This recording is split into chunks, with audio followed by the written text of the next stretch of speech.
네, 예배 자리에 오신 여러분들을 진심으로 환영합니다. 부족한 저에게 또 설교의 자리를 허락해 주셔서 감사드립니다. 요 며칠 전국적으로 비가 많이 왔습니다. 많은 수재민이 발생을 했고, 많은 재산 피해도 생겼고, 많은 사상자도 나왔습니다.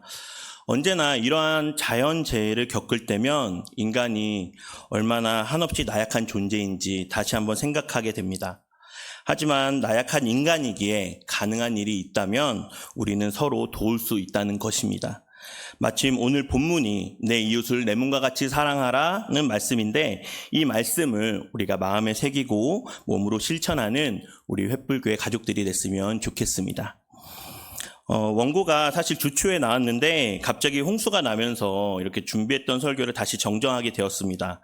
생각보다 많은 비에 많은 수재민들을 생각하니까 마음이 좀 아픕니다. 그래서 오늘은 우리 이렇게 인사를 하면 좋겠습니다. 함께 따라해 볼까요? 함께 도웁시다. 네, 우리 같이 우리 수재민들을 위해서 좀 많이 기도해 주시고 또 도움의 손길을 주면 좋겠습니다. 7월 한 달은 야고보서를 가지고 이렇게 4명의 목회자가 설교를 하고 있습니다. 그리고 오늘이 세 번째 시간이고요. 함께 본문을 읽어보도록 하겠습니다. 시작. 너희가 만일 성경에 기록한 대로 내 이웃 사랑하기를 내 몸과 같이 하라 하신 최고의 법을 지키면 잘하는 것이거니와, 이를 쉬운 성경으로 보면 좀 더 부드럽게 쓰여져 있습니다. 다시 한번 읽어볼까요? 시작. 모든 우선되는 법이 있습니다. 그 법은 성경에 기록되어 있습니다. 내 이웃을 내 몸과 같이 사랑하라. 만일 여러분이 이 율법을 지키면 잘하는 것입니다. 아멘. 야고보서는 예수님의 형제 야고보가 AD 62년경에 각처에 흩어진 유대 출신 그리스도인에게 보낸 공동서신이었습니다. 야고보는 사방에 흩어져서 더는 볼 수 없는 그들에게 그들이 여러 문제에 직면했다라는 이야기를 듣고 바로 서신을 써서 보낸 것이었죠. 야고보서는 그렇게 해가지고 총 5장으로 이렇게 구성이 되어 있습니다. 양이 많지는 않은데요. 대신 이제 신약의 지혜서라고 할 만큼 우리에게 매우 중요한 내용이 담겨져 있으니까 우리 여러분들 꼭 읽어보셨으면 좋겠습니다. 그리고 유튜브에 워낙 방대한 자료들이 있습니다. 그 중에서 제가 선택한 거는 이 야고보서에 대한 궁금하신 분은 이 영상 보시면은 야고보서 안에서 하나님의 은혜를 더욱더 풍성히 만나실 수 있습니다. 그러니까 꼭 보시기를 강추하겠습니다. 저는 오늘 여러분들과 만병통치약이라는 제목으로 말씀을 나누고자 합니다. 제가 약을 팔러 나왔습니다, 여러분. 제가 왜 약자의 가로를 했을까요? 약자는 바로 야고보서를 의미합니다. 그래서 만병통치 야고보서, 뭔가 모든 것을 해결할 것 같지 않습니까? 그러나 제목과는 달리 어쩌면 야고보서는 우리에게 매우 무겁고 불편한 이야기가 될 수 있을 것 같습니다.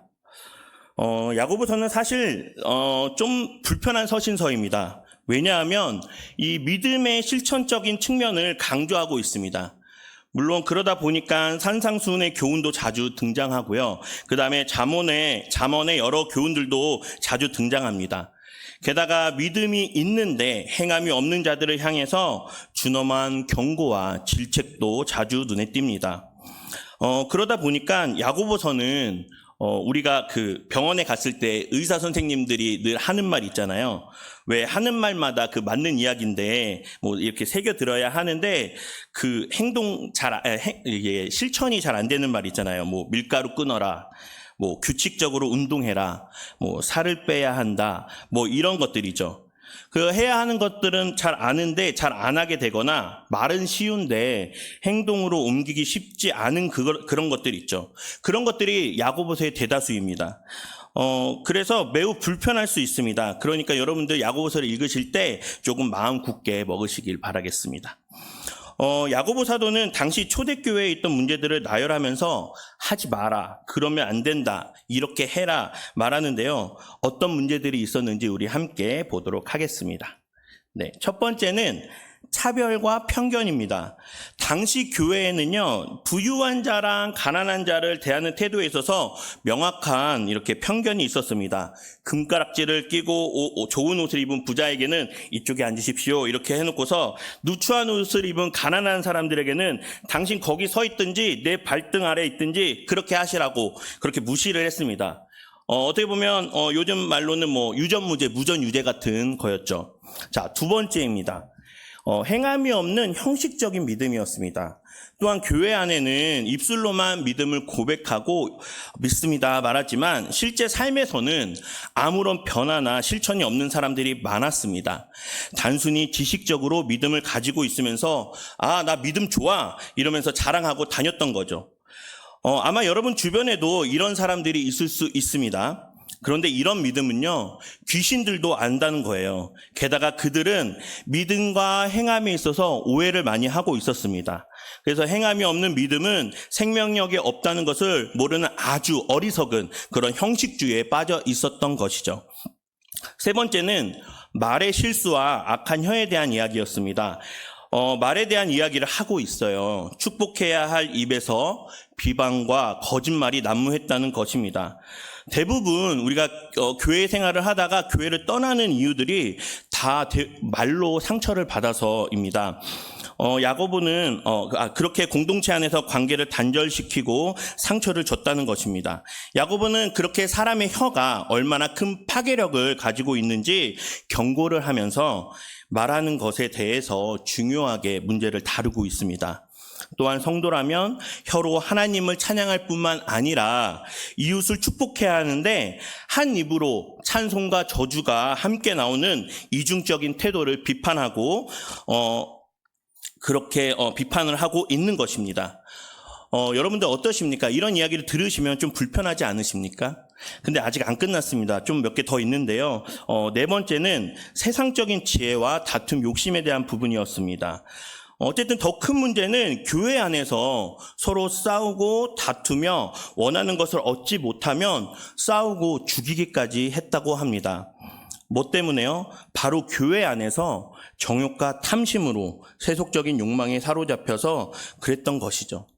사실 우리 교회는 안 그러는데 다른 데 가면요 직분 가지고 엄청 싸웁니다. 원래 침례교회는 성경을 토대로 장로 직분이 없어요. 그런데 생겼습니다. 왜 그랬는지는 저는 말을 아끼도록 하겠습니다. 어쨌든 우리 교회는 좋은 교회예요. 그러니까는 다른 데 가실 필요가 없습니다. 게다가 서로 교만해지고 형제를 비방하고 판단하고 또 공동체의 평화를 깨뜨리는 심각한 문제를 가지고 있었다고 합니다. 자, 다섯 번째는 교회 안에 돈이 많으신 분들이 있었습니다. 교회 안에서 차별은 기본이고 이제 밖에서 생활하는 데서는 땀 흘려 일한 사람들의 인건비 가로채고 지들은 돈을 쌓아두고 호화롭게 살면서 가난한 사람들을 괴롭혔다는 것입니다. 근데 그런 분들이 교회에서는 영향력이 셉니다. 그러고 보면 그때도 신자들이 물질적인 부를 추구하고 재물에서 안정감을 찾으려는 이런 세상적인 가치관에 가득했던 것 같습니다. 자, 마지막입니다. 마지막으로는 인내 부족과 약속에 대한 조급함입니다. 마지막으로는 이렇게 다시 온다고 약속했던 예수님이 안 오시고 이렇게 계속 지연이 되니까 낙심하고 또 불평하는 사람들이 많았다고 합니다. 그래서 야고보는 농부가 인내하며 좋은 열매를 기다리듯이 성도들도 인내하면서 주님 오심을 기다려야 한다고 얘기를 했고 이미 많은 고초에도 인내했던 예언자들을 본받으라고 하는데 사실 인간이라면 그게 어디 쉬울까요? 기다리다가 지겨워지니까 슬슬 불평했을 것입니다. 아니 다시 온다 그래서 다 버리고 왔는데 이게 뭐냐 이렇게 불평을 하고 원망했을 것입니다.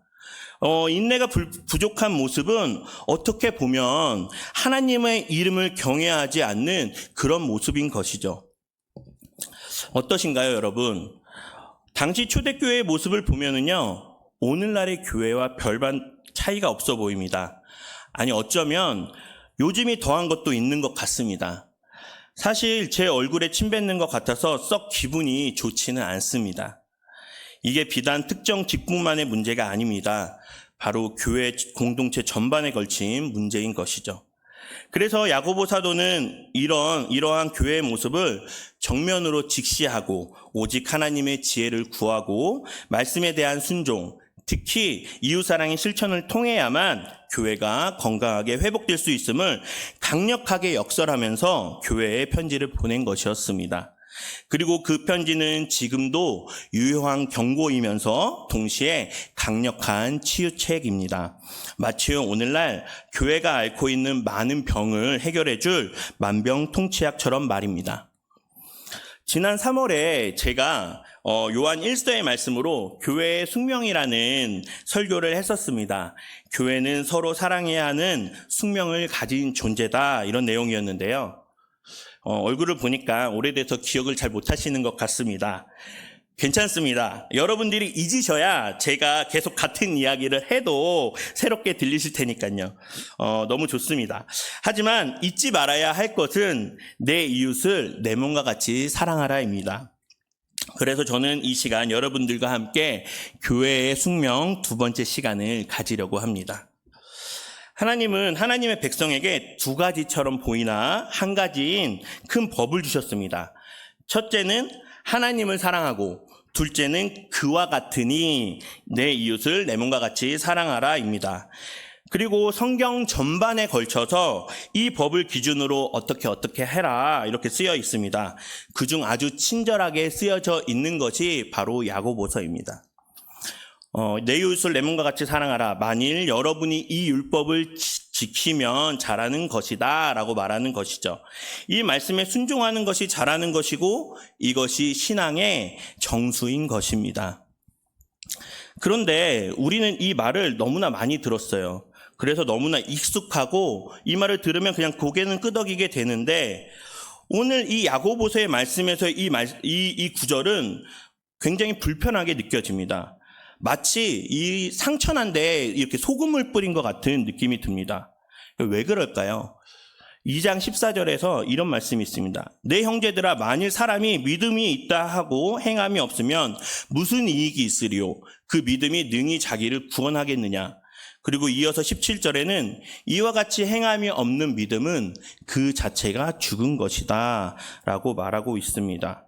그러니까 입으로는 주여 주여만 하는 자들을 향해서 경고를 날리니까 이게 완전히 가시방석인 것입니다. 제가 여러분은 하나님을 사랑하십니까? 이렇게 질문한다면 대부분은 아마 네, 아멘 하실 겁니다. 그런데 제가 여러분은 여러분의 이웃을 여러분의 몸과 같이 사랑하고 살고 있습니까? 이렇게 묻는다면 대부분은 뭐 이러겠죠. 종종 그런 것 같기도 하고 아닌 것 같기도 하고 그런 거 비스무리한 것 같기는 한데 그러면서 이제 얼굴을 붉히면서 말을 흘릴 것입니다. 그리고 아니 왜 그런 질문하고 그래? 그러면서 따질 겁니다. 저는 이게 당연한 반응이라고 생각합니다. 어디서 지적질이라며 뭔가 방귀 낀 놈이 성낸다고 반성보다는 화가 올라올 때가 더 많았던 것 같습니다. 사실 이 얘기는 저의 이야기입니다. 제가 왜 그랬을까요? 사실 저는 그 말에 저의 민낯이 드러났기 때문입니다. 전도사라는 놈이 홀딱 벗겨져 알몸이 된 느낌으로 실체가 드러나니까 저도 모르게 방어 기제가 나온 것이죠. 이렇게 야고보서는 말씀과 삶의 괴리에서 힘들어하는 우리의 민낯을 드러냅니다. 우리도 그렇잖아요. 믿습니다 하면서 하나님 사랑해요, 예수님 사랑해요 하는데 그 믿음이 실제 삶의 행동으로 이어지지 않을 때가 많잖아요. 그런데 야고보서는 그 지점을 파고들어서 우리가 가지고 있는 위선과 나태함을 건드립니다. 그러니까 불편할 수밖에 없습니다. 안 그렇습니까? 근데 또 감사한 것은 야고보 사도는 내가 너 불편하거라고 그런 거 아니야 라고 말합니다. 내가 너 괴롭히려고 그런 거 아니야. 야고보서 1장 2절에서 3절의 말씀을 함께 읽도록 하겠습니다. 시작.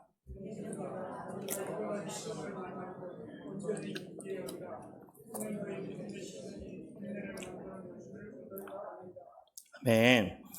여러분은 그 명현현상이라는 것을 경험해 본 적이 있으신가요? 제가 담에 되게 잘 걸리거든요. 그래서 한의원을 잘 가는 편인데 종종 침 맞고 나면은 더 아플 때가 있어요. 그러다가 이제 며칠 지나면 괜찮아집니다. 이런 거를 명현현상이라고 하더라고요. 더 아파서 병원에 가면 뭐 건강해지는 과정이라고 괜찮다고 말합니다. 저는 이 야고보서를 읽을 때 느끼는 그 불편함이 이와 비슷하다는 생각이 들었습니다. 말씀의 칼날이 우리의 위선과 나태함을 찌를 때 우리는 잠시 아프고 불편함을 느끼지만 이 불편함은 우리가 잘못되었기 때문에 받는 정죄가 아니라 우리를 치료하고 변화시키기 위한 영적인 면연 현상인 것이죠. 병든 부분을 도려내고 새로운 살이 돋아나도록 돕는 과정인 것입니다. 누군가는 불편함을 계속 가지고 가는 사람들도 있을 겁니다. 하지만 대부분의 건강한 사람들은 이 이야기를 들으면 겸비해서 새롭게 합니다. 우리는 그것을 겸손이라고 말하고 겸손이 있기에 인내를 할 수도 있는 것입니다. 그래서 1장 4절에 믿음의 시련이 인내심을 성장하게 하여 조금도 부족함이 없고 완전하고 성숙한 사람이 되라고 말하는 것입니다. 특별히 저는 이 겸손에 있어서는 우리 박영환 목사님께 배울 점이 참 많은 것 같습니다. 뭐 대부분 우리 박 목사님만 보고 사셨으니까 모르시겠지만 저는 여기 오기 전까지 많은 목사님들 배웠었습니다.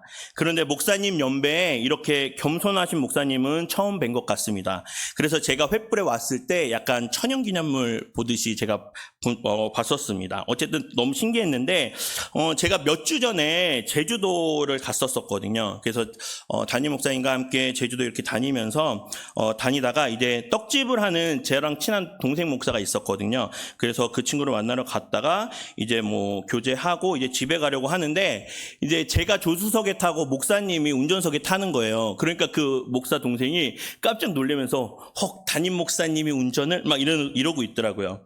아마 다른 데 같았으면 저를 이제 되게 개념 없는 놈이라고 했을 것입니다.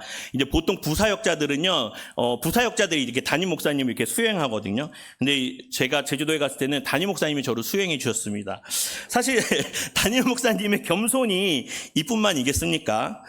이미 대부분 우리 성도님들 다 알고 계실 거라고 생각이 듭니다. 오늘 초복인데요. 목사님한테 삼계탕 한 그릇 얻어 먹을 수 있겠죠, 제가? 감사합니다. 사랑하는 성도 여러분, 사실 우리는 늘 말씀 앞에 서서 우리의 모습을 되돌아봐야 합니다. 특히 17절에 이와 같이 행함이 없는 믿음은 그 자체가 죽은 것이다 라고 말을 하는데요. 우리는 이 말씀 앞에서 우리의 신앙을 점검해야 하는 것입니다. 표를 보도록 하겠습니다. 여러분도 아시겠지만 이렇게 구원이라는 말은요, 관계 회복을 의미를 해요.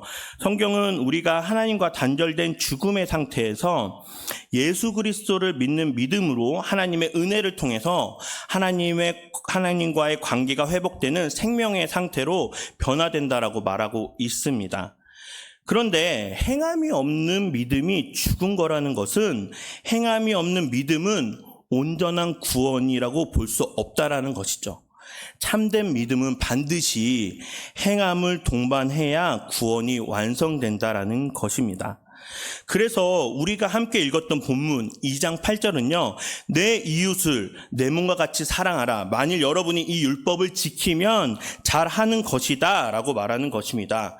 왜냐하면 우리는 모두 구원받은 신자들이기 때문입니다.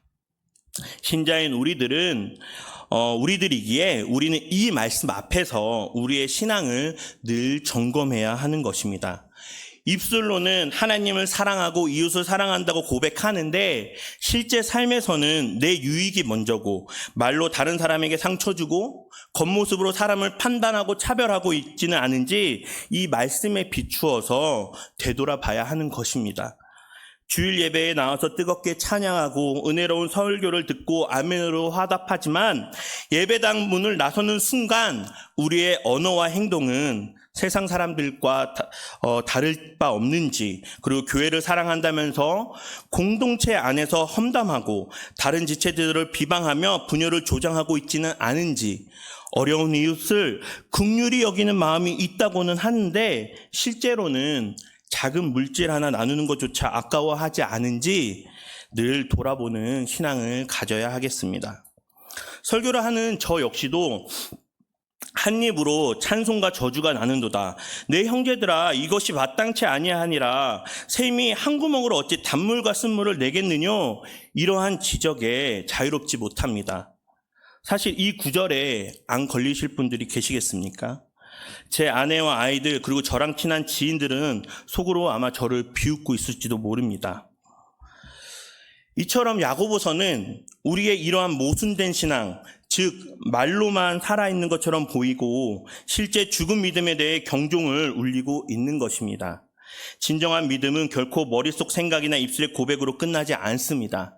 반드시 삶 속에서 구체적인 행동으로 증명해야 하는 것입니다. 그렇지 않다면 우리의 신앙은 아무 능력도 없는 그저 허울뿐인 믿음인 것이죠.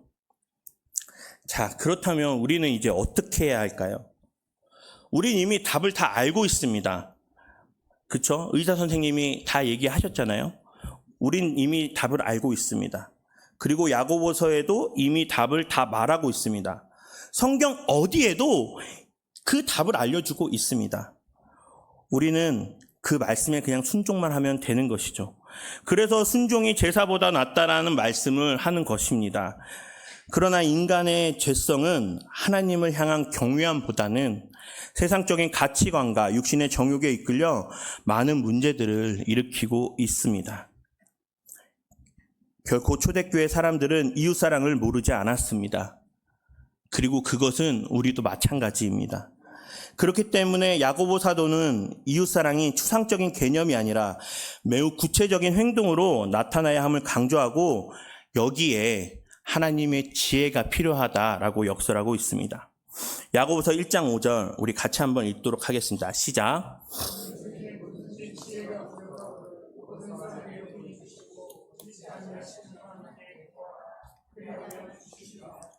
아멘. 그렇게 말씀하고 계십니다. 이웃사랑을 실천하기 위해 하나님의 지혜를 구해야 한다는 것이죠. 어떤 지혜인지 한번 살펴보도록 하겠습니다. 첫째, 말의 다스림입니다. 야고보서 1장 26절은 누구든지 스스로 경건하다 생각하며 자기 혀를 제갈먹이지 아니하고 자기 마음을 속이면 이 사람의 경건은 헛것이라고 말씀하십니다. 우리의 혀는 작은 지체지만 온 몸을 더럽힐 수 있는 강력한 무기인 것입니다. 지혜로운 말은 상처를 치유하고 관계를 회복합니다. 저는 이 말씀을 곱씹고 곱씹어 보려고 노력 중입니다. 제가 집에서 이한이한테 종종 수학을 가르치거든요. 이게 가르치다 보면 속에서 뭔가 꿈틀꿈틀 올라옵니다. 이게 마치 절대 이 부부간에 운전 가르치지 말라는 것과 같은 그런 느낌이 이렇게 올라옵니다. 방금 가르쳐준 걸 틀릴 때 저도 모르게 네 누구 닮아서 그러냐, 너는 공부가 안 맞는다 막 이렇게 하는데 사실 순화해서 그런데 이제 더 심한 말로 구박합니다. 눈물을 아주 쏙 빼놓거든요. 끝나고 나면 아니 초딩이 뭘 안다고 내가 너무 그런 거 아닌가 이렇게 상처 준 거에 후회를 하곤 합니다. 그래도 내 자식인데 부모가 돼서 축복은커녕 저주를 퍼붓는 제 자신의 모습을 반성하곤 합니다. 둘째는요, 편견 없는 태도입니다. 야고보서 2장 1절은 내 형제들아 영광의 주 곧 우리 주 예수 그리스도에 대한 믿음을 너희가 가졌으니 사람을 차별하여 대하지 말라라고 말을 하고 있습니다. 외모, 재산, 학벌, 사회적 지위 등 어떤 것으로도 사람을 차별해서는 안 됩니다. 모든 피조물은 하나님의 형상대로 지음받은 귀한 존재임을 기억하고 동등하게 존중해야 하는 것입니다. 성경은 이것에 대해서 내 이웃을 내 몸과 같이 사랑하라고 하는 것이며 그것이 바로 하나님을 사랑하는 것이라고 얘기를 하고 있습니다. 우리나라에서도 차별금지법과 관련해서 오랫동안 논의가 되어 오고 있습니다. 보수 기독교로 인해서 계속 무산이 되고 있는데 사실 이 부분에 대해서 할 말은 많지만 오늘은 말씀으로 대신하려고 합니다. 함께 읽도록 하겠습니다. 시작. 만일 너희가 외모로 사람을 차별하여 대한다면 죄를 짓는 것이니 율법이 너희를 범법자로 정죄하리라. 아이러니하게도 한국 사회는 2024년 9월에 발표된 세계 인종차별적 국가 순위에서 조사 대상 89개 중 5위를 기록하면서 지난해, 그러니까 2023년에 9위였었는데 4단계 상승했습니다. 이 순위에서 OECD 국가 중 한국이 상위 10위권 안에 든 유일한 국가라고 언급되기도 했습니다.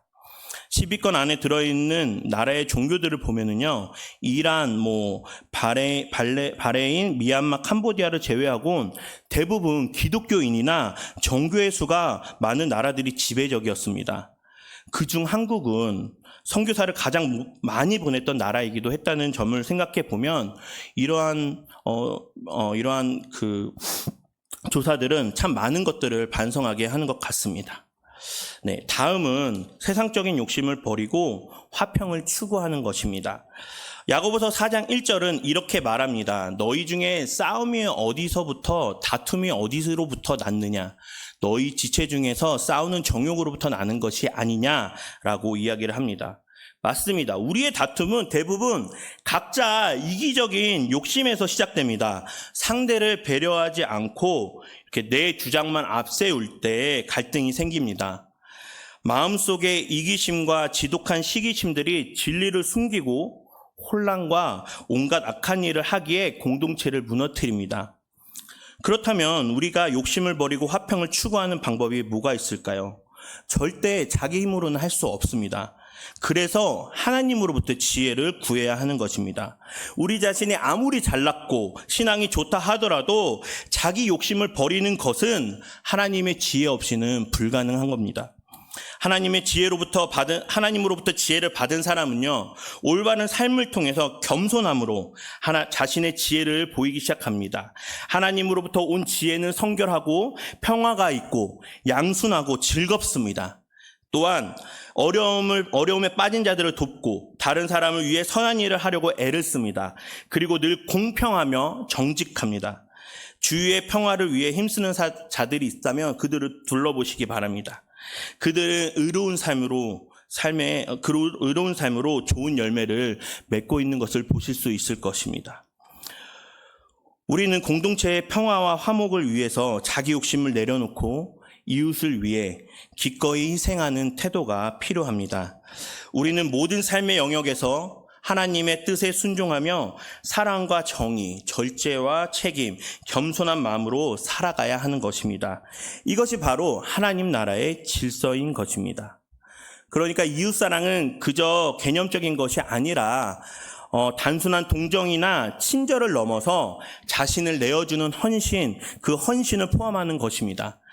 다투기보다는 중재하고 비난하기보다는 용서하는 삶이 진정한 이웃사랑의 실천임을 우리 여러분들 모두 꼭 기억하시길 바라겠습니다. 마지막으로 행함이 있는 믿음입니다. 야고보서 2장 15절에서 16절에 만일 형제나 자매가 헐벗고 일용할 양식이 없는데 너희 중에 누구든지 그에게 이르되 평안히 가라, 덥게 하라, 배부르게 하라 하며 그 몸에 쓸 것을 주지 아니하면 무슨 유익이 있으리요? 라고 말합니다. 도움이 필요한 이웃을 보고 마음으로만 안타까워하고 실제적인 도움을 주지 않는다면 그것은 죽은 믿음입니다. 목마른 사람에게 물을 줘야지 삽을 주면서 우물파라고 하면 되겠습니까? 우리의 믿음은 반드시 삶 속에서 구체적인 섬김과 나눔으로 실천해야 합니다. 원리는 이번 폭우로 인해 많은 어려움을 겪고 있는 이들을 기억하시기 바랍니다. 그들을 위해서 우리가 기도만 하는 것이 아니라 여건이 되시는 분들은 구호에 참여도 해보고 물질적인 후원도 할 수 있으며 우리 각자가 가지고 있는 이 달란트를 활용해서 위로를 전할 수 있을 것입니다. 또 아까 전에 1부 때 목사님이 말씀하셨듯이 이제 민생 회복 소비 쿠폰 주는 거 자녀들 위해서 쓰라고 또 했는데 더 뜻깊은데 사용해보면 어떨까라는 생각을 했습니다. 혹시 여건이 되시는 분들은 이렇게 쿠폰을 사용함으로 인해서 세이브된 돈들을 이렇게 성금으로 보내는 것도 좋은 방법이지 않을까라고 생각이 듭니다. 여러분들 건면하니까 한번 생각해 보시기 바랍니다. 그리고 이제 교회 안에 가까이에는 이제 우리 교회에 있는 학생들이 있습니다. 특히 고3이들이 있는데 그냥 말로만 힘내 기도할게 하지만 마시고 이렇게 맛있는 거 사주면서 우리 응원해 보면 어떨까 생각이 듭니다. 우리 고3이들 한번 손 한번 들어보겠습니다. 고3이들. 네, 한 명 앞에 있고 저 뒤에 있는데요. 우리 성도님들, 우리 이 고3이들 기억하시면서 가장 힘든 시기를 보내고 있거든요. 그래서 우리 자녀들에게 치킨으로 사랑을 실천하는 멋진 횃불교회 성도님들이 되길 소망합니다. 결코 이들이 내년에 청년부에 올라온다고 제가 이런 말을 하는 것은 아닙니다. 여러분, 그러니까 꼭 챙겨주시면 좋겠습니다. 자, 이제 정리하도록 하겠습니다. 사랑하는 성도 여러분, 야고보 사도는 우리가 가진 신앙의 모든 문제에 대한 궁극적인 치유책으로 이웃사랑을 제시하고 있습니다. 그리고 이 이웃사랑이 단순히 마음속의 감정이 아니라 우리의 말과 행동, 그리고 삶의 태도를 통해 구체적으로 드러나야 하는 행함 있는 믿음의 증거라고 얘기를 하고 있습니다. 그래서 우리가 읽은 본문, 너희가 만일 성경에 기록한 대로 내 이웃 사랑하기를 내 몸과 같이 하라 하신 최고의 법을 지키면 잘하는 것 이거니와 라며 말씀 앞에서, 이런 말씀 앞에서 우리는 맞습니다. 제가 그렇게 하고 있습니다. 그렇게 당당하게 대답할 수 있어야 되겠습니다. 우리의 신앙이 그저 형식적인 고백에 머무르지 않고 살아 역사하는 믿음이 되기 위해서 야고보서가 제시하는 이 만병통치약을 우리가 날마다 복용하면서 삶 속에서 실천했으면 좋겠습니다. 말씀의 명현 현상이 불편하게 다가올지라도 그 불편함을 통해 우리의 모순된 신앙이 바로잡히고 진정한 치유가 시작되기에 함께 고치며 성숙한 신앙생활을 했으면 좋겠습니다. 때로는 우리의 자존심을 내려놓아야 하는 일일지라도 이 말씀에 순종할 때 우리 안에 진정한 변화와 회복이 시작될 것입니다. 사실 신앙이라는 이 길은 온전히 혼자서는 걸어가기 어렵습니다. 그러나 우리에게는 하나님께서 허락하신 횃불 공동체가 있습니다. 서로를 돌아보고 격려하며 때로는 권면하면서 함께 이웃사랑을 지혜롭게 실천해 나갈 때 우리는 주님께서 원하시는 건강한 교회로 성장할 수 있을 것입니다. 이 시간 함께 우리 찬양하고 기도하는 시간을 가졌으면 좋겠습니다.